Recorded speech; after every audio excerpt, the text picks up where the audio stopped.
In front of me is a BLU Vivo Go, and today I'll show you how to format the SD card. So to get started, we want to go into the settings, and from here choose storage, which is right over here. Tap on your SD card, tap on the three dots and go into storage settings, where you will find the format option. So tap on it. It gives you a message that performing this will remove all the data from it. So if there's anything that you would like to keep, you might want to back it up before you begin, otherwise you will lose it permanently. But assuming you don't want to, tap on the format SD card.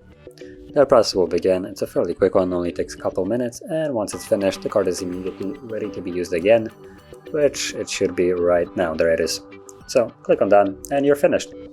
So if you found this video helpful, don't forget to hit like, subscribe, and thanks for watching.